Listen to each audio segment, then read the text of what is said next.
علیکم بچوں، ہم لوگ اپنے کلاس کے دوسرے سبق کے 2 لیکچر مکمل کر چکے ہیں۔ پہلے لیکچر میں ہم نے سبق کو پڑھا تھا اور سمجھا تھا، جبکہ دوسرے لیکچر میں ہم نے سوالات کیے تھے، جملے کیے تھے اور ہوم ورک میں کیا تھا، خلاصہ تھا۔ ٹھیک، آج ہمارے پاس اس سبق کا تیسرا اور انشاءاللہ آخری لیکچر ہے۔ آج کے لیکچر میں یہ سبق مکمل ہو جائے گا۔ اس میں ہمارے پاس کرنے کے لیے جو سب سے پہلے کام ہے، زیادہ تر جو آج آپ کا کام ہے وہ سمجھنے کا ہے۔ سب سے پہلے ہم سمجھ رہے ہیں صنف ادب میں مضمون۔ یہ جو ہمارا ادب ہیں جس میں مختلف چیزیں شامل ہوتی ہیں، ہمارے پاس نظم ہے، نثر ہے، رباعی ہے اور دیگر چیزیں ہیں۔ اس میں ایک چیز ہے مضمون۔ یہ جو مضمون ہے، مضمون کہتے کس کو ہیں، یہ بات ہم آج سیکھیں گے۔ باقی مضمون میں کیا کیا چیزیں شامل ہوتی ہیں، اس کو لکھنے میں کن چیزوں کا خیال رکھا جاتا ہے، ترتیب کیا ہوتی ہے، یہ ہم اگلا سبق جو ہے ہمارا اس کے سبق کے کام کے دوران سیکھیں گے۔ تو صنف ادب میں مضمون جو ہے، مضمون کیا ہوتا ہے اس کو سمجھ لیجیے۔ مضمون دراصل آپ کہتے ہو ایک ایسی مختصر سی تحریر کو جس میں کوئی ایک خاص عنوان لیا جاتا ہے، کوئی خاص ٹاپک لیا جاتا ہے اور اس کے اوپر آپ لکھتے ہیں، اور 1 پیج 2 پیج 3 پیج کوئی چھوٹی سی تحریر میں پوری بات وہاں پر لکھ دیتے ہیں۔ ٹھیک، اس کے اندر یہ نہیں ہوتا کہ آپ نے آدھی بات لکھی ہے چھوڑ دی ہے، یا 2-3 اس کے اندر ٹاپک شامل ہیں اس پہ آپ لکھ رہے ہو۔ جی نہیں، مضمون میں آپ کوئی ٹاپک لیتے ہیں، ایک اس کا کوئی عنوان ہوتا ہے اور اس کے مطابق پھر آپ چیزوں کو ترتیب دیتے ہیں۔ وہ جو چیزیں ہم ترتیب دیتے ہیں، کیا کیا چیزیں ہوتی ہیں، کیا چیز لے کر ہم شروع کرتے ہیں، کہاں پر اختتام کرتے ہیں، بیچ میں کن چیزوں کا خیال رکھتے ہیں، یہ انشاءاللہ اگلے سبق میں ہمارے پاس آئے گا۔ یہ تو تھا ہمارے پاس صنف ادب میں مضمون۔ اب ہے نظم اور نثر کا فرق۔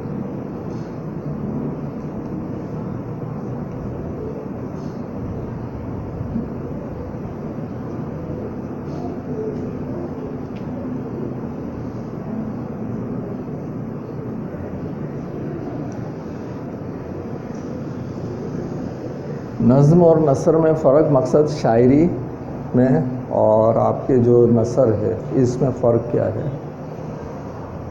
شاعری کے اندر جب آپ بات لکھتے ہیں تو اس کے اندر آپ مصرعوں کی صورت میں اپنی بات پوری کرتے ہیں۔ ایک مصرع لکھا، دوسرا مصرع لکھا، پھر تیسرا مصرع لکھا، ایک جملہ ایک مصرع میں کہتے ہیں۔ جبکہ نثر میں جب آپ لکھتے ہیں تو روانی کے ساتھ لکھنا شروع کرتے ہیں، پیراگراف کی صورت میں اپنی بات کو لکھتے ہیں۔ اس کے اندر جہاں جہاں جملہ آتا ہے وہاں آپ جملے کے نشان، پورا ہونے کا نشان، ختمہ کا جو نشان کہلاتا ہے، کوما کا نشان، ٹھیک، تو کوما کا نشان اور دوسرے مختلف نشان استعمال کرتے ہیں۔ نظم میں جس وقت آپ بات لکھتے ہیں، ایک لائن میں مصرع ہوتا ہے، 2 لائنیں آ جائیں تو شعر ہو جاتا ہے، پھر 3 لائنیں اور اس سے زیادہ آ جائیں تو کیا بند ہو جاتا ہے آپ کے پاس۔ نظم کی مختلف اقسام ہیں، ان کو انشاءاللہ کسی اگلے سبق کے اندر آئے گا، وہاں پر ہم اس کو ڈسکس کریں گے۔ جیسے کہ نظم ہوتی ہے، اس کے علاوہ ملی نغمہ ہے، قومی نغمہ ہے، قوالی ہے، نعت ہے، منقبت ہے اور حمد ہے، رباعی ہے، مخمص ہے۔ یہ سب کیا ہے ہمارے پاس نظم کی اور شاعری کی اقسام ہے۔ جبکہ نثر کیا ہے، نثر کے اندر آپ جو پیراگراف میں بات لکھتے ہیں، اس کے اندر آپ کے پاس جو چیزیں آتی ہیں، مضمون ہے، ڈرامہ ہے، ناول ہے، افسانہ ہے، اس قسم کی جتنی بھی چیزیں ہیں یہ ہم نثر میں لکھتے ہیں. ٹھیک ہے بچوں؟ تو یہ آج صرف سمجھنے کے اس میں سرسری سے کام ہیں. اب جو ہے ہمارے پاس تیسرا کام یہ لکھنے کا کام ہے. اس کو میں آپ کو سمجھاؤں گا، لکھیں گے آپ اپنے ہی الفاظ میں. سمجھانا کیوں ہے؟ پہلی مرتبہ آپ کے پاس آ رہا ہے کہ دیکھیں یہاں پر لکھا ہوا ہے ذیل کے جملوں کی تشریح مع حوالہ سیاق و سباق کیجیے. تو سوال کاپی کر لیجئے. ذیل کے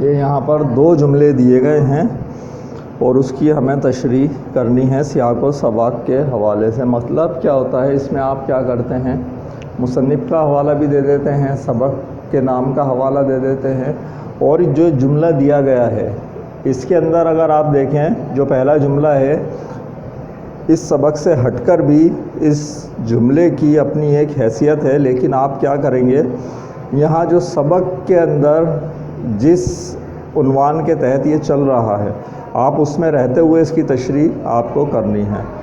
دیکھ وہ بے لکھ دیتا ہوں میں اس کو.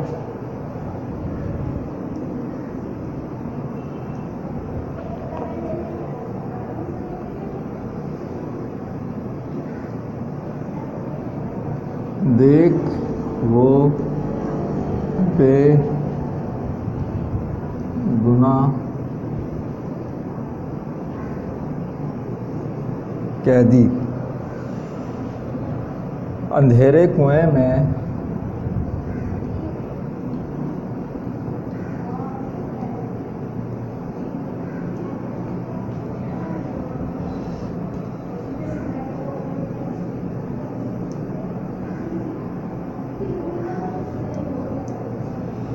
سات تہ خانوں میں بند ہے.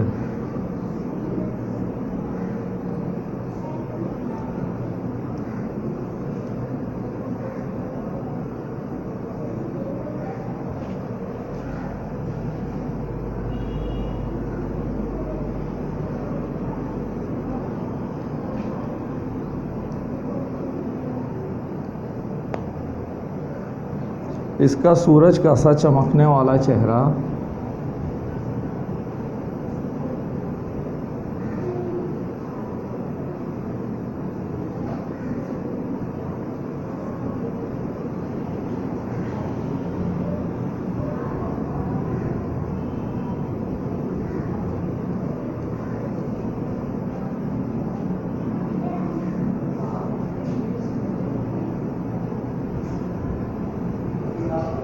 چمکنے والا چہرہ زرد ہے.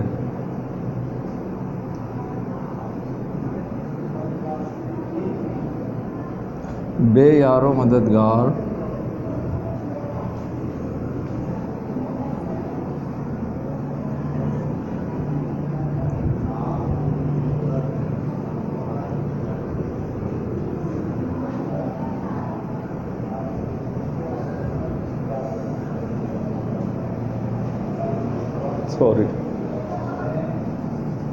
یہاں لکھا ہوا ہے بے یار و دیار.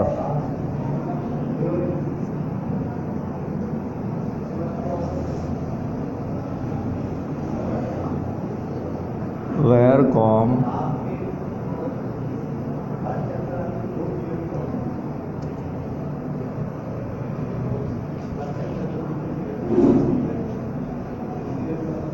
غیر مذہب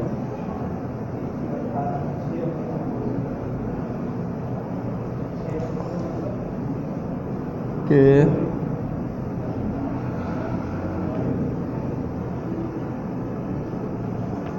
لوگوں کے ہاتھوں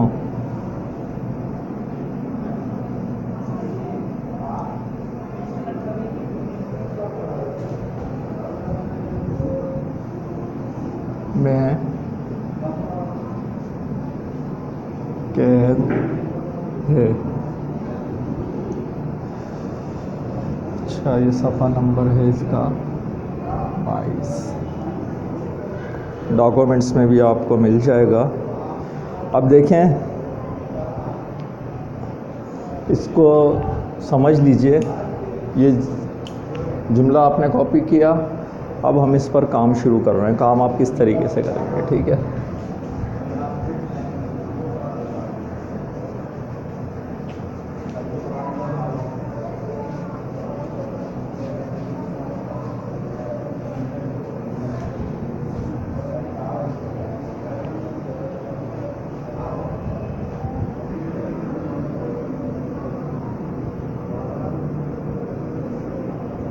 اب آپ اس میں لکھ رہے ہیں حوالہ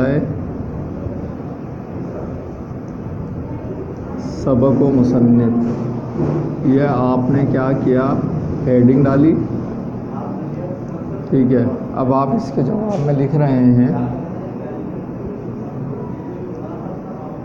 یہ جملہ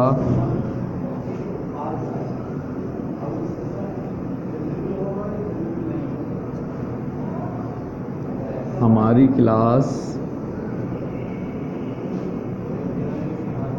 کے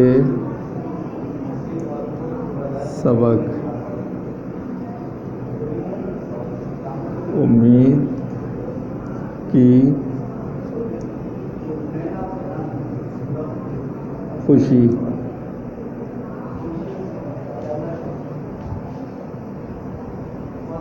سے لیا گیا ہے۔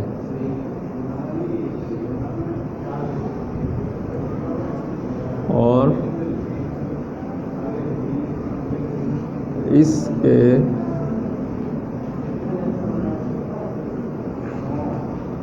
مصنف کا نام سر سید احمد خان ہے، ٹھیک ہے بچوں؟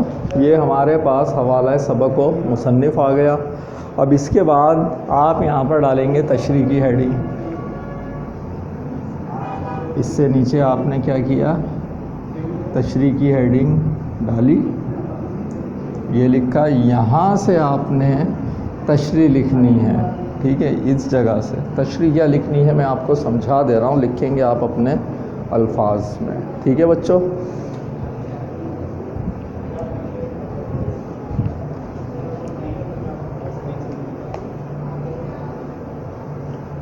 دیکھ وہ بے گناہ قیدی اندھیرے کنویں میں 7 تہ خانوں میں بند ہے، اس کا سورج کا سا چمکنے والا چہرہ زرد ہے، بے یار و دیار، غیر قوم غیر مذہب کے لوگوں کے ہاتھوں میں قید ہے۔ اس جملے کو اگر میں الگ سے دیکھوں سیاق و سباق کے سے ہٹ کر، تو جملے کا کیا مقصد ہے کہ حضرت یوسف علیہ السلام کو ان کے بھائیوں نے اس میں کنویں میں ڈال دیا تھا، اور اس کے بعد وہاں سے وہ مصر کے بازاروں میں لے جائے گئے تھے، اور وہاں پر بھی ان کو سزا کے طور پر عزیز مصر نے جیل میں ڈال دیا، یہ ہے۔ لیکن سبق ہمارا کہاں چل رہا ہے، امید کی خوشی۔ تو ہم اسے زبردستی اس میں نہیں لے کے جا رہے ہیں، بلکہ اس کے جو دوسرا رخ ہے اب وہ دکھا رہے ہیں کہ یہ تو ایک رخ تھا کہ ایسا کیا، لیکن اس کے بعد جو حضرت یوسف علیہ السلام کے دلی جذبات ہیں اور ان کی جو امید ہے، اس چیز کو اس سبق میں لیا گیا ہے۔ دیکھ وہ بے گناہ قیدی جو کہ اندھیرے کنویں میں 7 تہ خانوں میں بند ہے، جس کو کنویں میں ڈال دیا گیا، ابھی بھی کیا ہے، اس کو امید ہے، اس کا سورج کا سا چمکنے والا چہرہ زرد ہے، پھر اس کے آگے جو لکھا ہے بے یار و دیار غیر قوم، اب یہاں سے وہ کیا، جس کا نہ گھر ہے اور نہ رہنے کا ٹھکانہ ہے، اور غیر قوم میں وہ پہنچ گئے، کہاں، مصر میں پہنچ گئے ہیں، غیر مذہب کے لوگوں کے ہاتھوں میں قید ہے، اور پھر وہ وہاں پر کیا، ان کو غلام بنا لیا گیا ہے۔ غلام بنانے کے علاوہ جہاں پر ان کو عزیز مصر کی جو بیوی ہے زلیخا وہ لے گئی، پھر ان کے اوپر الزام لگا ہے اور انہیں کہاں، قید خانے میں بھی ڈال دیا گیا ہے۔ صرف انہیں امید کیا ہے، اپنے بوڑھے باپ کا غم ہے، اور امید یہ ہے کہ اپنے بوڑھے باپ سے وہ ملیں گے۔ آنے والے دنوں کی خوش آئند واقعات کہ ان کی زندگی میں رونما ہوں گے، اس کی امید ہے، جس کے سہارے وہ زندہ ہیں۔ یہاں پر اس میں یہ بات بیان کی گئی، آپ اپنے الفاظوں میں اسے لکھیں گے۔ دوسرا جملہ دیکھیے، دیکھ نادان بے بس بچہ گہوارے میں سوتا ہے، یہ میں جملہ لکھ نہیں رہا ہوں، یہ ڈاکومنٹس میں موجود ہے، آپ لوگ لکھ لیں گے، ٹھیک ہے۔ دیکھ نادان بے بس بچہ گہوارے میں سوتا ہے، اس کی مصیبت زدہ ماں اپنے دھندے میں لگی ہوئی ہے، اور اس گہوارے کی ڈوری بھی ہلاتی جاتی ہے، ہاتھ کام میں اور دل بچے میں ہے۔ یہ جو میں نے بولا، اگر آپ ویسے بھی چاہیں تو ویڈیو روک روک کر لکھ سکتے ہیں املے کے طور پر، ٹھیک ہے۔ تو اب یہاں پر کیا مثال دی گئی ہے اس جملے میں، اگر دیکھا جائے سبق کے حوالے سے، سیاق و سبق کے حوالے سے، تو وہ یہ ہے کہ بچہ تو اس وقت جھولے میں سو رہا ہے، اس کی ماں باوجود اس کے کہ اپنے کام میں لگی ہوئی ہے، پھر بھی جہاں تک اس سے ممکن ہو رہا ہے اپنے بچے کو سہولت دے رہی ہے کہ اس کی نیند خراب نہ ہو، اپنا کام بھی کرتی جاتی ہے اور جھولے کو بھی ہلاتی جاتی ہے کہ اس کے بچے کی نیند خراب نہ ہو جائے، اپنے تئیں جتنا ممکن ہو وہ آرام دے رہی ہے، ٹھیک ہے بچوں۔ یہ تو ہو گیا ہمارا دونوں جملوں کا کام، لکھنے کا آج یہ ہے۔ اب آپ کو اس سبق میں سے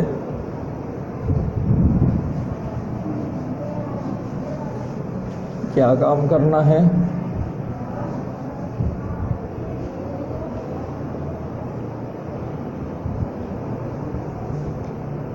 پانچ تراکیب لفظی لکھنے ہیں۔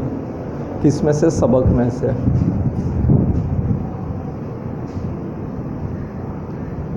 اس سبق میں سے 5 تراکیب لفظی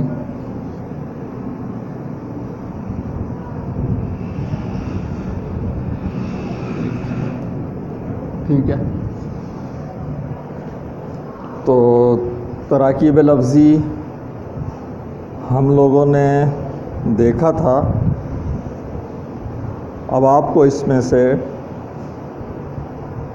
جیسے ہمارے پاس تھا امید کی خوشی،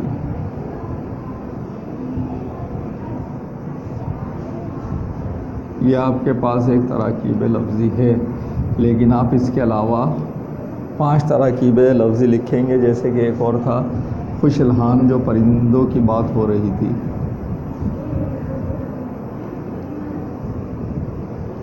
ٹھیک ہے بچوں۔ 5 تراکیب لفظی آپ کو اس میں سے لکھنے ہیں۔ پھر اس کے بعد آج کا کلاس ورک کا آخری کام لیجئے۔ کام تو آج بہت سارے ہو گئے، لیکن سارے سمجھنے کے تھے، سارے کام میرے تھے جو میں آپ کو سمجھا رہا ہوں، ٹھیک ہے۔ آپ کے لکھنے کا صرف کیا، وہ جو آپ نے 2 جملوں کی تشریح کی ہے وہ آپ نے کام کیا ہے۔ اب جو کام ہے وہ آپ کے لکھنے کا بھی اور میرے لکھنے کا بھی ہے، ٹھیک، میں کروا دیتا ہوں، آپ ساتھ ساتھ میرے کرتے جائیے۔ درج ذیل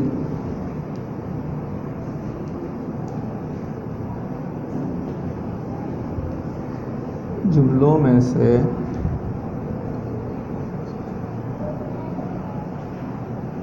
اسم، فعل اور حرف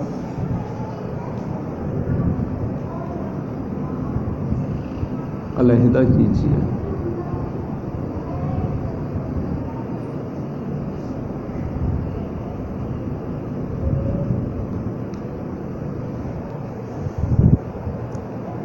جملہ ہے پہلا،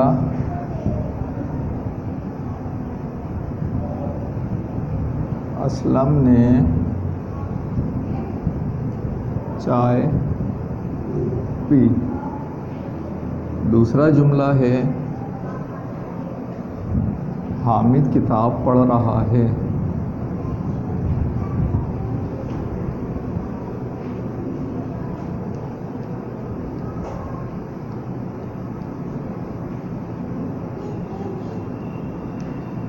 تیسرا جملہ ہے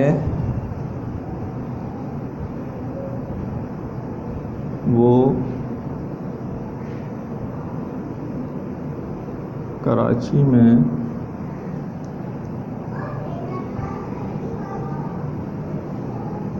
رہتی۔ ٹھیک ہے، اب اس میں سے ہمیں کیا اسم، فعل اور حرف علیحدہ کرنا ہے۔ اچھا، اسم، فعل اور حرف بتانے کی ضرورت سمجھانے کی تو نہیں ہے، میں ریپیٹ کر دے رہا ہوں، پھر بھی پچھلی کلاسوں میں یہ کام ہم کر چکے ہیں، سمجھ چکے ہیں۔ اسم کیا ہوتا ہے؟ کسی بھی چیز، شخص کا یا شہر کا، جگہ کا نام۔ فعل کیا ہوتا ہے؟ کام کرنا، جس میں کام کا کرنا ہونا سہنا پایا جائے۔ حرف کیا ہوتا ہے؟ جو کہ جملے میں کوئی معنی دیتا ہے، الگ سے سنگل اس کے کوئی معنی نہیں ہوتے، اس کو ہم کیا کہتے ہیں؟ حرف کہہ رہے ہوتے ہیں۔ اب ان تین جملوں میں اگر آپ دیکھیں تو میں یہاں پر پہلے لکھ رہا ہوں، ایک میں اسم کی ہیڈنگ، پھر یہاں پر فعل کی ہیڈنگ، اور یہاں پر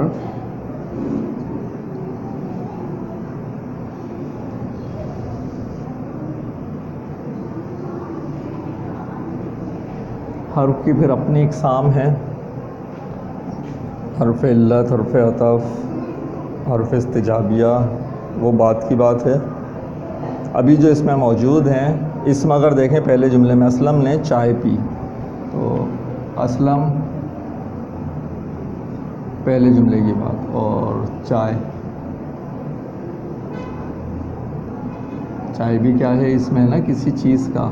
ٹھیک ہے، اس میں فعل کیا ہوا ہے؟ چائے کا پینا، تو پی، یہ کیا ہے؟ آپ کا فعل ہے نے۔ ٹھیک ہے، اچھا، حامد کتاب پڑھ رہا ہے، تو یہاں پر نام، اسم کیا ہے؟ حامد، اور کتاب اسم ہے۔ کام کیا ہو رہا ہے؟ پڑھنا۔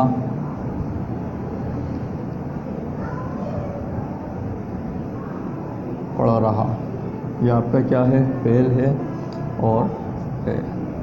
ٹھیک ہے، تیسرا جملہ تھا آپ کے پاس، وہ کراچی میں رہتی ہے، تو اسم یا اس کی ضمیر یہاں پر استعمال ہوئی ہے،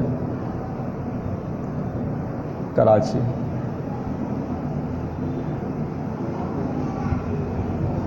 اسم کی قسم ہے، یہ بھی ہم پڑھ چکے ہیں،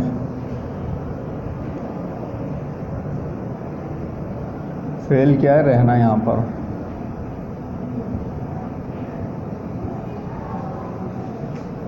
ہے۔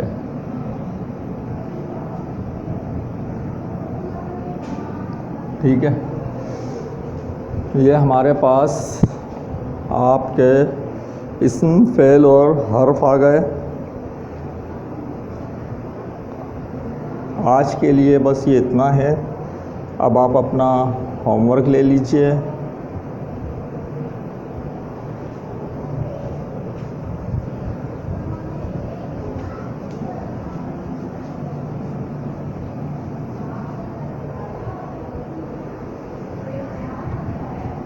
ہوم ورک میں کیا ہے؟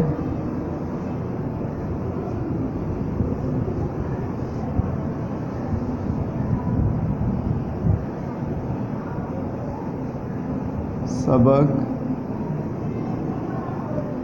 امید کی خوشی کا مرکزی خیال تحریر کیجیے۔ مرکزی خیال ہم پڑھ کے آ چکے ہیں، میں پھر بھی آپ کو ریپیٹ کر دیتا ہوں، اور اس کا مرکزی خیال اپنے لفظوں میں بتا بھی دیتا ہوں، لکھیں گے خود۔ صحیح ہے، مجھے لکھنا نہیں آتا ہے، اس لیے میں بس بتا دیتا ہوں اور آپ لکھتے ہیں. آپ لوگ جو ہے کیونکہ ینگ جنریشن آگے کا ہمارے پاس ورژن ہے ایڈوانس ورژن، ٹھیک، تو آپ لوگوں کو آتا ہے، ہم نے صرف پڑھنا سیکھا ہے. مقصد آپ کو پتہ ہے کہ میں کیوں نہیں لکھواتا ہوں، وہ آپ کو میں پہلے بہت تفصیل سے بتا چکا ہوں. صحیح ہے بچوں؟ تو سبق مرکزی خیال ہم کس سے کہتے ہیں؟ دراصل وہ جو سبق لکھا ہے، مرکزی خیال نظم میں بھی ہوتا ہے اور سبق میں بھی ہوتا ہے، مضمون میں بھی ہوتا ہے. یہ جو آپ کا مرکزی خیال ہے کہ یہ پورا سبق کس خیال کو بنیاد بنا کر لکھا گیا ہے، پورا سبق جس خیال کے گرد گھوم رہا ہے، اس کو آپ کیا کہتے ہیں؟ مرکزی خیال. سبق امید کی خوشی میں جو آپ کا مرکزی خیال ہے وہ دراصل ایک امید ہے.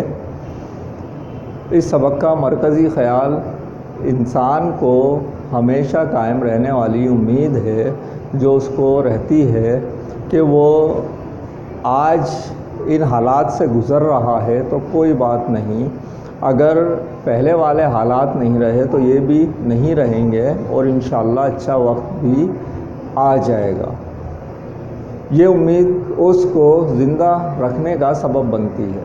اور بعض وقت حالات صحیح بھی ہوتے ہیں تو اس سے بہتر کرنے کی امید، بچوں کے لیے کچھ ایکسٹرا کرنے کی امید. بچوں کے پاس بھی سب کچھ ہے، آپ کے پاس بھی سب کچھ ہے، تو آپ کو یہ امید کہ آپ انسانیت کی فلاح کے لیے کوئی بہترین کام کر سکیں. اللہ آپ کو اتنی زندگی اور توفیق اور استطاعت عطا فرمائے. جن لوگوں کو استطاعت حاصل ہے، ان کی جو زیادہ تر اچھے لوگ دنیا میں پائے جاتے ہیں، دنیا اسی لیے قائم ہے، تو ان کی خواہش کیا ہوتی ہے؟ وہ فلاح انسانیت کے لیے کمایا ہوا، اپنا جائز کمایا ہوا پیسہ وہ ثواب کے لیے، لوگوں کی خدمت کے لیے خرچ کرتے ہیں. انہیں یہ امید ہوتی ہے کہ ہم لوگوں کے لیے کچھ اچھا کر جائیں. یہ ضروری نہیں آپ اس بات کو شامل کریں، میں آپ کو صرف یہ بتا رہا ہوں کہ امید کے گرد آپ کا یہ جو مرکزی خیال ہے یہ گھوم رہا ہے، آپ کو اس سے لکھنا ہے. ٹھیک ہے بچوں؟ انشاءاللہ اگلے سبق میں آپ سے ملاقات ہوگی. یہ سبق ہمارا آج پورا ہو گیا ہے. اس کے اندر ایک چیز جو ہماری رہ گئی ہے، انشاء پردازی، وہ انشاءاللہ ہم اگلے کسی ٹاپک میں، وہ الگ سے ٹاپک ہیں، سبق کا کام نہیں ہے، وہ میں کرواؤں گا آپ کو. ٹھیک ہے؟ انشاءاللہ اگلے سبق میں ملتے ہیں. اللہ حافظ.